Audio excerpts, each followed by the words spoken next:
Sebelumnya, Assalamualaikum warahmatullahi wabarakatuh. Perkenalkan, nama saya Gibran Akil Sailendra dengan NIM 110219490 dari kelas L4304. Di sini saya akan mempresentasikan tentang tugas pengganti UTS Sistem Energi Listrik Terbarukan. Sebelumnya mohon maaf saya kurang kreatif karena ini juga yang penting isinya, bukan karena desainnya. Jadi langsung saja kita masuk ke slide pertama. Data dasar dan kaitannya dengan Permen ESDM. Permasalahan atau contoh kasus yang diperoleh sebuah bengkel kendaraan memiliki konsumsi listrik rata-rata per bulan sebesar 1.600 kW per hour. Dengan konsumsi tersebut, bengkel harus membayar sebesar 1,8 juta rupiah setiap bulannya untuk memenuhi kebutuhan listrik. Bengkel tersebut berlangganan listrik di PLN dijaringan tegangan rendah. Untuk mengurangi belanja operasional untuk listrik, bengkel tersebut berencana akan memasang PLTS atap yang terkoneksi di jaringan tegangan rendah. Peraturan ESDM nomor 49 tahun 2018. Listrik yang kita gunakan dari PLTS ini akan mengurangi besarnya KWH listrik yang kita beli dari PLN tiap bulannya. Sedangkan skema ekspor kelebihan KWH listrik dari PLTS atau pelanggan ke jaringan PLN tidak ditujukan untuk jual beli listrik secara komersil, melainkan cadangan penghematan listrik yang hanya diakumulasikan selama 3 bulan. Selain itu, Permen ESDM nomor 49 2018, cadangan listrik tersebut dalam perhitungan cadangan listrik PLN hanya bernilai 65% dari tarif dasar listrik PLN. Namun jika pelanggan menggunakan langsung listrik yang dihasilkan oleh PLTS atap, maka 1 kWh listrik yang digunakan akan mengurangi 1 kWh listrik yang kita beli dari PLN atau dinilai 100%, 1:1. Kemudian ini karena saya NIM-nya genap, jadi saya pakai perubahan ESDM juga untuk nomor 26 tahun 2021. Yang ayat pertama ini diganti jadi sistem PLTS atap yang terpasang oleh calon pelanggan PLTS atap di wilayah BUMN kapasitasnya dibatasi 100%. Kemudian untuk ayat 2, untuk calon pelanggan PLTS atap di wilayah usaha pemegang IUPTLU selain BUMN sebagaimana yang dimaksud pada ayat pertama, kapasitasnya tersebut akan dibatasi oleh sistem ketenaga listrikan setempat.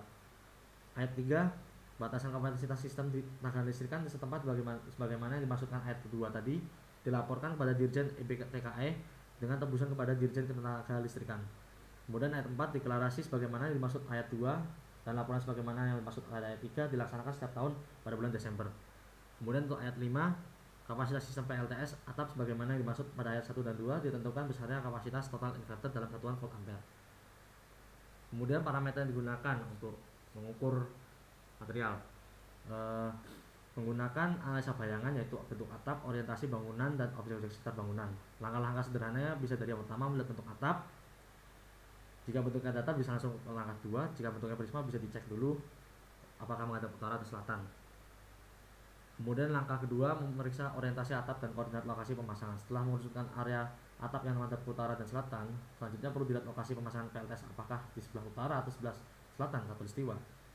Dan yang ketiga, melihat adanya efek bayangan. Langkah ini dimaksudkan untuk mengamati secara langsung objek sisi timur dan barat. Atau yang keempat nih, alternatif lain, jika ketiga langkah tersebut telah dilakukan namun masih belum mendapatkan lokasi atap yang memadai, maka terdapat beberapa alternatif berikut. Apabila atap terbangunan berbentuk prisma dan luasan potensial justru pada sisi menghadap timur, maka dapat dipertimbangkan opsi untuk memasang tambahan struktur penyangga panel surya yang lebih tinggi. Bagi pemerintahan daerah, untuk upaya meningkatkan pemanfaatan PLTS, jika gedung pemerintah tidak dimungkinkan, maka letakkan di atas atap fasilitas umum seperti sekolah, pasar, rumah sakit, puskesmas, dan lain-lain bisa menjadi alternatif. Setelah melakukan analisa bayangan, dimungkinkan adanya suatu kondisi lingkungan di mana atap bangunan yang akan dijadikan lokasi pemasangan panel surya tidak dapat terhindar dari adanya bayangan parsial untuk menghindari hotspot pada modul surya, seperti menggunakan bypass diode yang berfungsi untuk mengantarkan arus listrik ke suatu arah tapi menghambat arus listrik dari arah sebaliknya. Kemudian bisa menggunakan microinverter, string inverter. Input dari string inverter ini adalah modul surya yang dirangkai secara seri. Besaran input dari string inverter ditentukan oleh banyaknya modul surya yang dirangkaikan secara seri. Untuk microinverter, panel surya dapat beroperasi secara maksimal dan menghasilkan listrik lebih banyak ketika salah satu panel terkena bayangan. Dan ini langkah berikutnya untuk menjabarkan tentang metode yang digunakan untuk perhitungan sistem. Sederhana saja.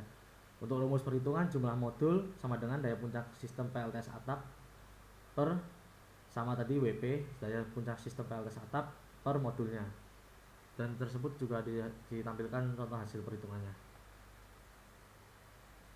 Dan yang terakhir, alat yang digunakan untuk pembuatan sistem. Yang pertama adalah panel surya yang berfungsi untuk mengubah radiasi sinar matahari menjadi tenaga listrik. Kemudian yang kedua, inverter yang mengubah input tekanan DC langsung dari modul surya fotovoltaik menjadi output tekanan AC. Kemudian yang ketiga, meter ekspor impor. Ya, ini seperti KWH meter yang berfungsi untuk mengukur aliran masuk listrik dari jaringan distribusi PLN ke pelanggan. Kemudian yang keempat, jaringan distribusi PLN. Ini berfungsi untuk mengalirkan listrik dari transmisi ke pelanggan. Yang kelima, beban atau peralatan untuk listriknya. Itu pengguna akhir listrik, jadi yang dihasilkan PNS maupun yang diimpor dari PLN itu dipakai oleh pengguna. Kemudian yang keenam, panel distribusi AC. Unit alat yang berfungsi untuk membagi beban output inverter sesuai dengan kapasitas masing-masing beban. Dan yang terakhir ada DC breaker, yaitu berfungsi sebagai break dari panel surya ke inverter untuk menghindari panel surya ke inverter yang bisa digunakan untuk menghindari terjadinya hubungan singkat. Sekian presentasi dari saya, kurang lebih mohon maaf. Wassalamualaikum warahmatullahi wabarakatuh.